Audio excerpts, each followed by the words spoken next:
Okay, so upon reflecting on ESP 103 over the past couple of weeks, I came to a pretty simple conclusion.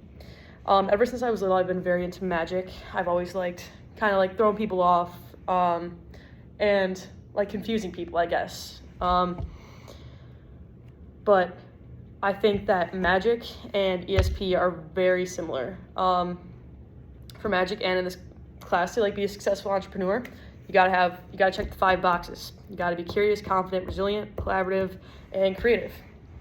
And I think that magic is very much on the same wavelength as ESP. You gotta check all those boxes to be successful. So I'm gonna show you a magic trick really fast. So I just took the top card of the deck. All right, there's your card. I know I can see it, but still, I'm gonna dazzle you. So you put the top card, or the card that I just showed you, right back on the deck. So we're gonna take your card. I know you can't tell me when to stop, but let's just say, how's that? Right there? It's definitely not on the top.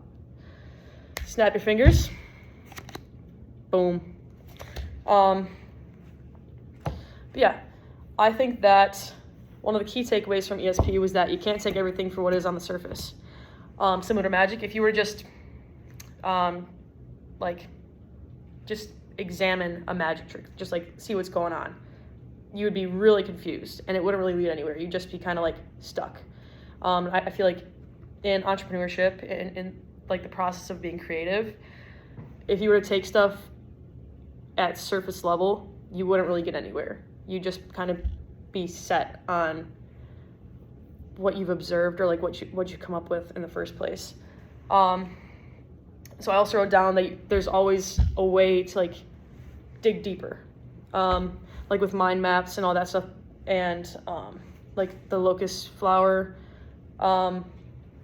There's always even the Post-it note thing, where we had like the 100 Post-it notes, then narrowed it down.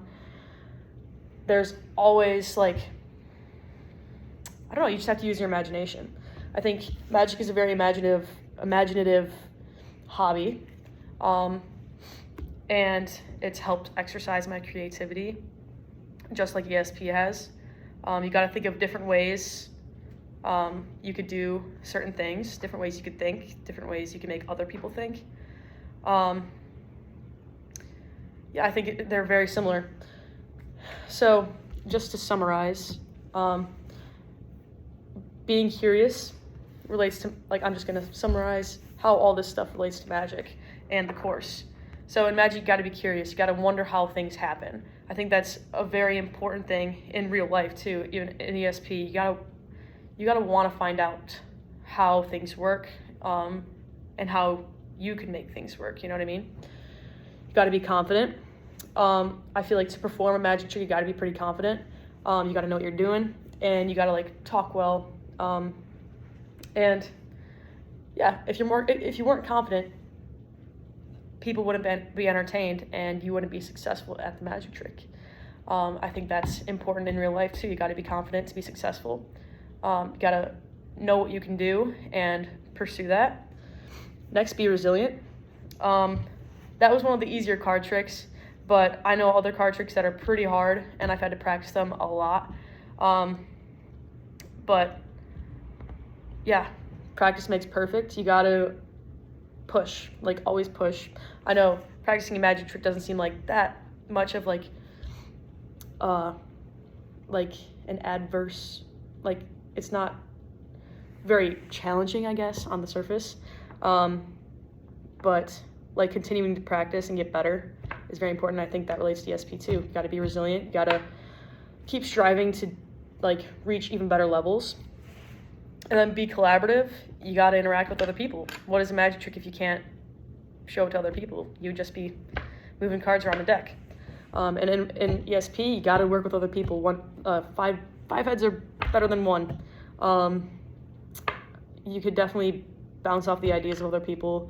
I feel like that's where I was most successful, was somebody says an idea and then that makes me think of an idea. But yeah, collaboration was definitely a key aspect of the class, and I've definitely taken away a lot of the from the class just because of like my peers and like being surrounded by other people with ideas. And then last, be creative. I think magic is a pretty creative hobby. You make people think, and yeah, you got to know what you could do. And in ESP, you got to be creative. In real life, you got to be creative.